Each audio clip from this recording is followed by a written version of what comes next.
이윤쌤은. 근데 그게 아이들만의 문제는 또 아닌 것 같아요. 그치. 그 일전에 벤치마킹 할 수 있는 사례가 있었잖아요. 그러니까 결국에는 그 아이들이 요즘 특히 매스컴에 민감해요. 매스컴에서 어떠한 논조로 뭐를 다루고 있는지가 굉장히 아이들이 민감하거든요. 그래서 걔네가 이제 미디어를 어떻게 이렇게 해석하는지에 대해서 이제 미디어 리터러시 교육을 학교에서는 많이 시키려고 해요. 그래서 비판적인 문해력 또 그런 것들을 좀 갖추게 하려고 하는데 그렇다 하더라도 또 이런 사례들이 선례들이 또 생기면 학교 교육으로만 사실 좀 다 막을 수는 없어요. 이게 뭔가 그런 사고가 나오면 이제 막 댓글부터 해가지고 그렇게. 학교에서 도대체 뭘 그러니까 가르치냐. 그 미디어 리터러시 교육이 무슨 정답인 양 그것만 얘기하는데 진짜 중고등학생들이 정치 유튜브를 봐요? 뭐 걔네가 즐겨보는 애들이 뭐 비율이 많다는 건 아닌데 그러니까. 의외로 생각보다 관심이 있어요. 그래서 선거를 하잖아요. 그러면 교사는 정치적인 중립을 지켜야 되는 의무가 있잖아요. 근데 선거하고 나면 이제 애들이 학교 쉬고 그 다음날 오면 물어봐요. 선생님 빨간 거 찍었어요? 파란 거 찍었어요? 이렇게. 대놓고 물어봐요. 여기 말리면 안 돼요. 여기 말리면 안 돼요. 은연중이라도. 그날 옷 잘 입고 가야겠다. 색깔 잘 해야 돼. 색으로. 선생님은 정치 색깔을 띠는 발언을 할 수 없어요? 그러니까 그걸 하게 되면 이제 그 민원이나 문제 소지가 될 수 있죠. 그럴 수 있죠. 요즘은. 네. 하기가 너무 약한 선생님들이니까. 네, 민원이나 문제 소지가 될 수 있어요. 왜냐하면 학부모님들조차도 다 다양한 의견들을 가지고 계시는데 아이들이 또 그 아이들을 통해서 학교 생활을 이렇게 듣잖아요. 아이들을 통해서 이걸 학부모님들은 그 얘기를 또 듣다 보니까 이게 또 온전한 그 맥락 속에서 전달이 안 되고 맞아. 단편적인 것들이 좀 전달이 되면 이게 거쳐가니까. 또 문제가 또 굉장히 커질 수가 있어요. 주호민. 주호민 판결 났잖아요. 판결이 났죠. 그래서 참 그런 부분들이 이제 현장에선 굉장히 어려움인 것 같아요. 자, 건강한 토론 문화를 지향하는 저희들. 뭐 저 개인적인 생각은 저는 그래. 전 예전부터 제가 음식점 창업을 하면 이렇게 해봐야겠다는 생각했던 게 아예 CCTV를 딱 달아놓고 유튜브 생방송을 출근부터 퇴근까지 계속 틀어놓는 거예요. 그러면 동네 사람들이 저의 주방을 계속 보고 있는 거예요. 그럼 내 걸 만들고 있구나. 이런 식의 식당을 배달 식당을 만들면 뭔가 신뢰는 이거겠다. 브랜드는 되겠다라고 생각을 했는데 지금 같은 경우가 저는 그랬어요. 그러니까 선생님들이 CCTV가 다 되어 있다면 그런 발언을 했을까? 라고 하는데 반대로 야 CCTV가 그렇게 있으면 숨 막혀서 어떻게 사냐 뭐 이렇게 하는데 나는 오히려 아까 그 식당 얘기한 것처럼 그냥 CCTV 다 보고 있다고 생각하고 내가 내 할 일 제대로 하면은 떳떳한 거 아닌가? 전 오히려 약간 이런 생각. 근데 어린이집이나 유치원 같은 데는 CCTV가 다 있는데도 사실은 그런 행위가 벌어지는 게 가끔 뉴스에도 오르잖아요. 그러니까 뭐 저 들은 얘기인데 안 보이는데 데려가서 때리고 이런데요. 나도 이제 뭐 성인이니까 선생님 입장에서는 참 요새 이제 교사 생활, 선생님 생활 한다는 게 진짜 어려운 세상이구나 하는 것을 나도 지금 옛날에 우리 때 비하면은 제 동생도 이제 특수교육 전공해서 학교에서 특수 같은 학교에서 이제 특수 했는데 그 지난 1년간 휴직했어요. 그러니까 무슨 일이 있어서가 아니라 힘들어서? 저한테 너무 이 민원 때문에 이 막 이슈들이나 민원 때문에 너무 힘들대. 왜냐면은 본인은 또 특수반에서 정말 저희 집에도 많이 왔거든요. 막 자폐도 있고 모두 있고 막 있는데 조금 그런 부분도 있고. 근데 또 우리 직원 중에 아이를 어린이집에 맡겨놓고 이제 출근을 하는데 뭘 놓고 온 거야. 그래가지고 이제 어린이집을 잠깐 사이에 갔네. 근데 그 아이가 다른 방에 독방에 운다고. 엄마가 이제 떨어져서 갔잖아. 그러니까 운다고 독방에다가 갇혀 있는 거를 그 순간 5분 사이에 본 거예요. 그래가지고 그 아이 데리고 왔잖아. 그래서 그냥 행사할 때 같이 그냥 제가 보면서 얘는 콘솔에 있어야 되니까 네, 그런 일도 좀 있고 한데 저는 오늘 사실 CBS 김인정 쇼에도 그 조우민 씨가 나왔고 저는 사실 이 사건에 대해서 정확하게 몰라요. 그래서 지금 기사를 오늘도 여기 오면서 좀 읽었는데 거기 나와서 얘기했을 때 그런 일이 있었구나 좀 억울했겠네라고 생각했는데 또 그 기사를 찾아서 읽으면서 이분이 그 특수교사 선생님이랑 화해하려고 했다가 그걸 취소하고 다시 고소하고 그거에 대한 판결이 나온 거잖아요. 그거에 대한 댓글은 또 완전히 다르더라고요. 그래서 댓글들은 사실 다 읽어볼 필요도 없는 너무 인신공격성 댓글들이 거기에는 많을 테니까. 네, 많더라고요. 이 사람들이 그래서. 가면뒤에서 쓰는 글들은 너무 자극적이라서 맞아. 그래서 팩트가 뭐지라는 거를 왜냐면 이제 내용을 잘 몰랐어서 근데 그때 이제 무슨 서희 초등학교 선생님이 이제 돌아가시면서 그때 이제 완전히 그 갑질하는 부모님들 이슈가 네. 막 부각돼 있는 상황에서 그 일이 벌어져서 본인이 너무 힘들다라는 논조의 이제 이야기였는데 그 주 작가 입장에서의 이제 기사도 그런 이야기였는데 어찌됐든 저는 팩트를 이제 정확하게 모르니까 의견을 좀 드리긴 그렇지만 양쪽에 그런 애로사항들이 다 있더라. 키운쌤 볼 때는 어떠세요? 그렇죠. 또 현직 계시니까. 일단은 아까 나야원님 말씀하신 그 CCTV에 대해서 먼저 좀 얘기를 드리면 CCTV는 사실 그 교육 문제 해결의 대안이 되기 좀 어렵죠 현실적으로. 그렇죠. 왜냐하면 교사의 초상권만 있는 게 아니라 거기에는 그 CCTV를 그렇게 하루 종일 달면 모든 아이들의 그게 녹화가 돼요. 그러면 당연히 그 어떤 부모님은 오히려 그게 투명하게 그렇게 돼서 좋다는 분도 있지만 우리 아이의 그 모습이 다 담기고 있다. 그럼 분명히 싫다는 분도 있어요. 그게 외부로 보여지진 않잖아요. 그러니까 외부로 보여지지 않아도. 그렇지. 않아도. 당연하죠. 기록되고 있는 직장에서 거니까. CCTV 설치 못해요. 제가 말씀드릴게요. 어린이집에 있는데 경찰이 와야지 볼 수 있어요. 그냥 엄마가 보여달라 그러면 보여줄 수 없어요. 그러니까 보는 거는 당연히 그런데 그리고 그 양도 감당하기 어렵죠. 그렇죠. 아카이브가 감당하게 지금 그거에 대한 서버가 또 있어야 되고 학교는 공간이 또 되게 많잖아요. 그래서 그걸 하려면 뭐 어떤 현실적인 비용적인 문제부터 해요. 교실에도 CCTV가 있어요? 교실에는 CCTV가 없죠.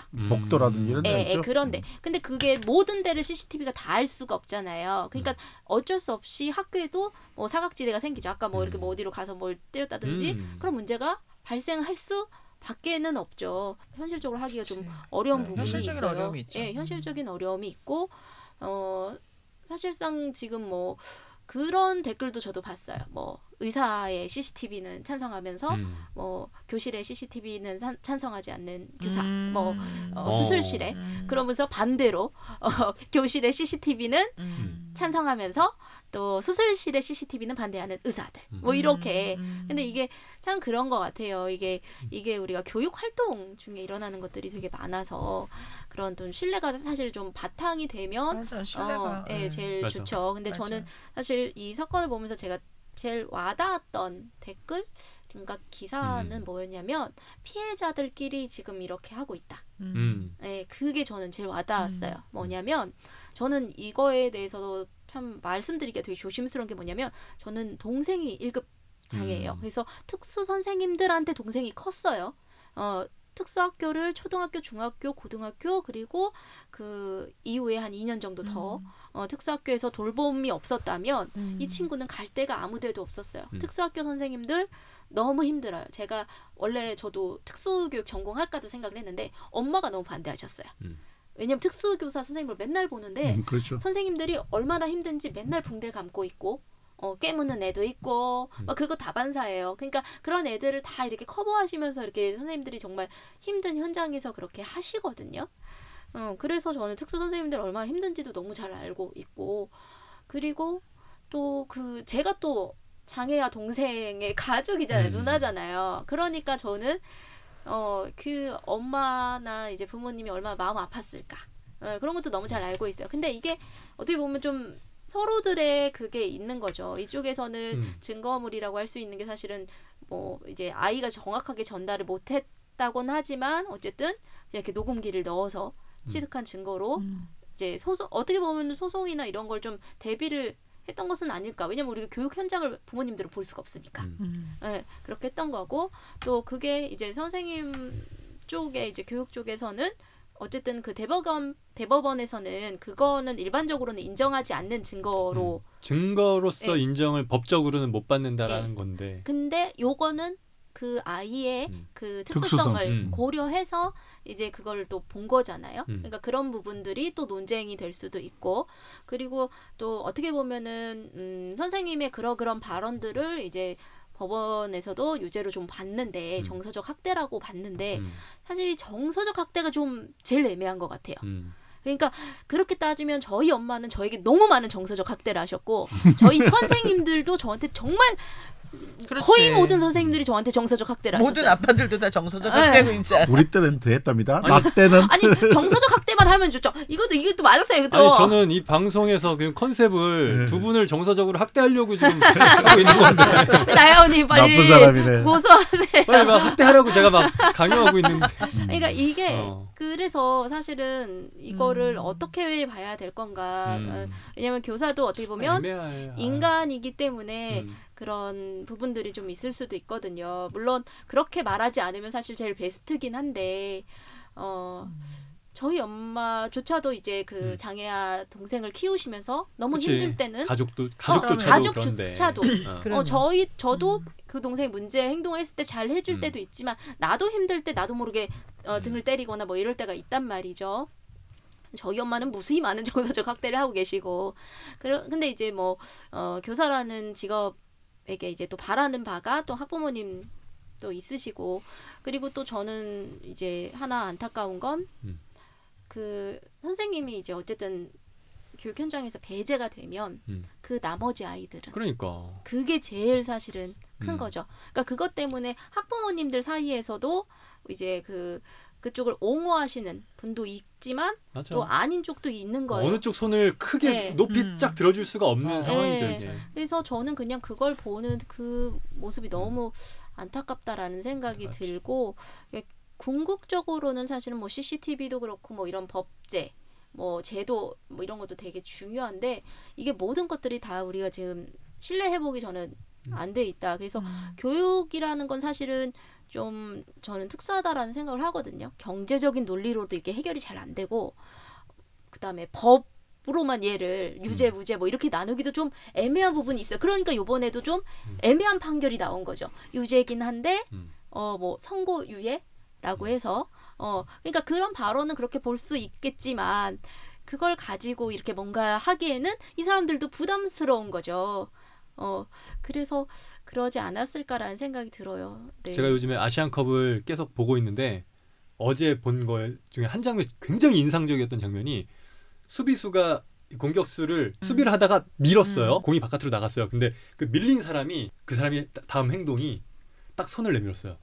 싸움으로 번질 수 있었던 상황인데 바로 손 내미니까 딱 손 터치 딱 하고 이제 뒤로 가더라고요. 저는 그 장면이 짧았지만 되게 강했어요. 그러니까 우리가 지금 이 문제도 다른 방법은 없었을까? 뭐 이런 생각을 좀 하게 되는 그런 사건이죠, 이게. 사실은 뭐 너무 깊이 들어가면은 어떤 전체적인 문화까지 다 달아야 되는 부분이니까 어쨌든 사교육에서부터 시작돼 가지고 선생님들의 권위도 옛날 같지 않았다.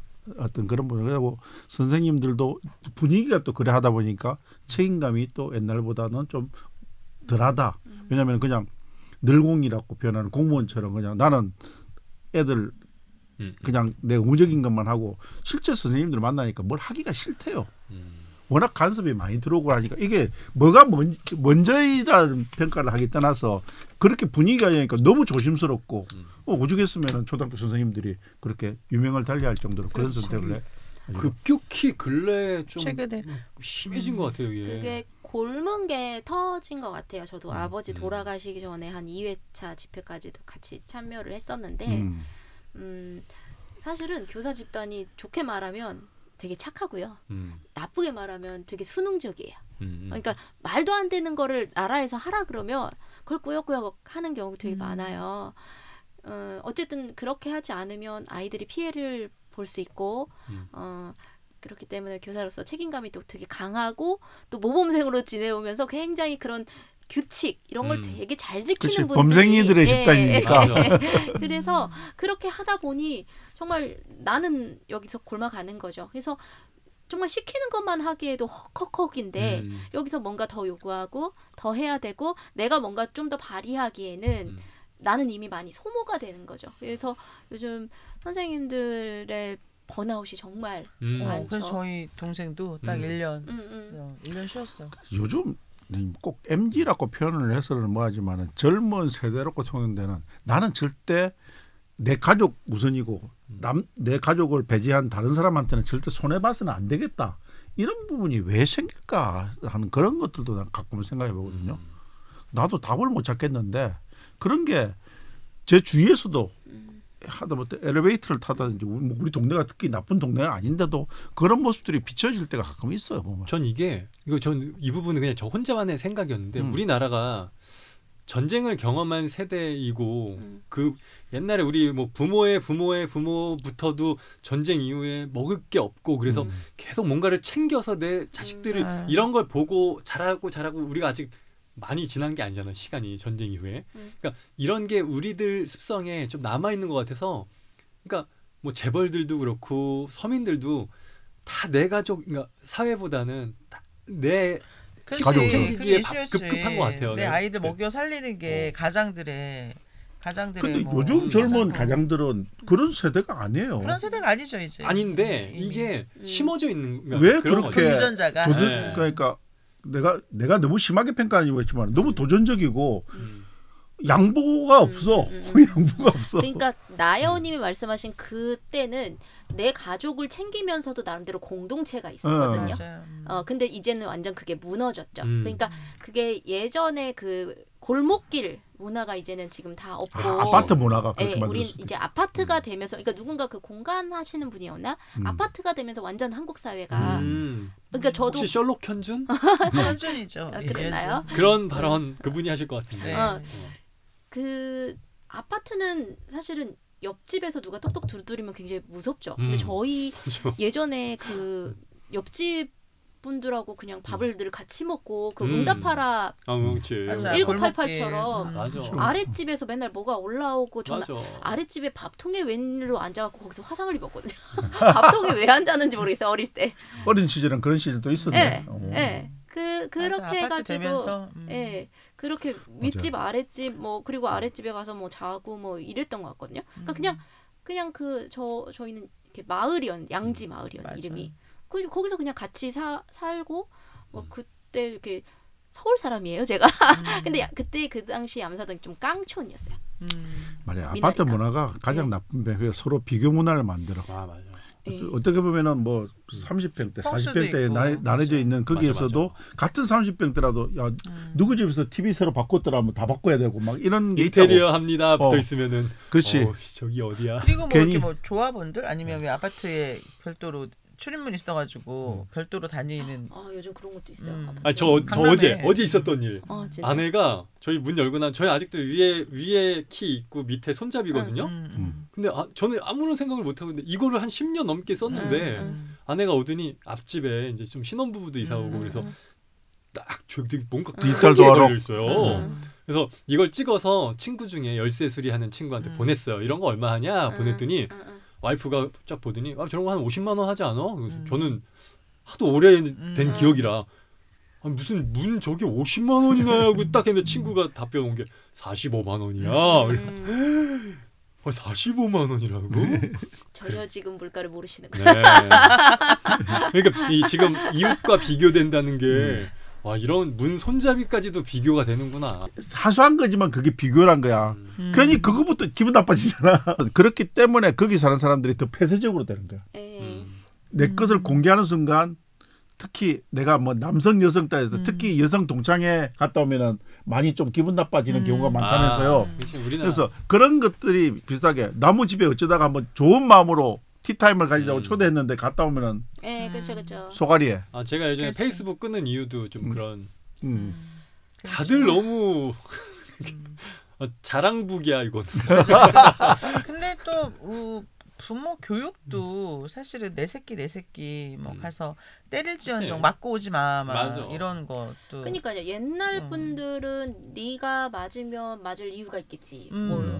선생님이면 뭐 때리는 이유가 있으시겠지라는 얘기를 좀 하셨던 것 같은데 요즘엔 뭐 때리는 거는커녕 뭐 야단을 뭐 쉽게 칠 수도 없고. 난 혼자 그런 생각을 해봤는데 요즘 옛날부터 20년 전부터 유행했던 자기개발 교육도 그런 병폐로 가는 하나의 또 일환이 조금은 됐을 거다. 왜냐하면 자기개발이 내만 좀 잘났으면 하는 그러니까 마음교육 이런 쪽이 더 발달되고 이런 교육이 발달돼야 하는데 너무 우선적으로 내 성공, 부 뭐 이런 데만 지향하는 경쟁 사회죠. 그래 맞아. 저희도 자기개발 방송을 지금 표방하고 있는데 자기 개발이 되는 거예요? 힐링 방송 정답은 없는 거기 때문에 네. 그러니까 맞아. 다름을 인정했으면 좋겠는데 그걸 요즘 인정을 못 하니까 저희가 또 이렇게 진지한 이야기도 나눈다는 거 네, 이렇게 하면서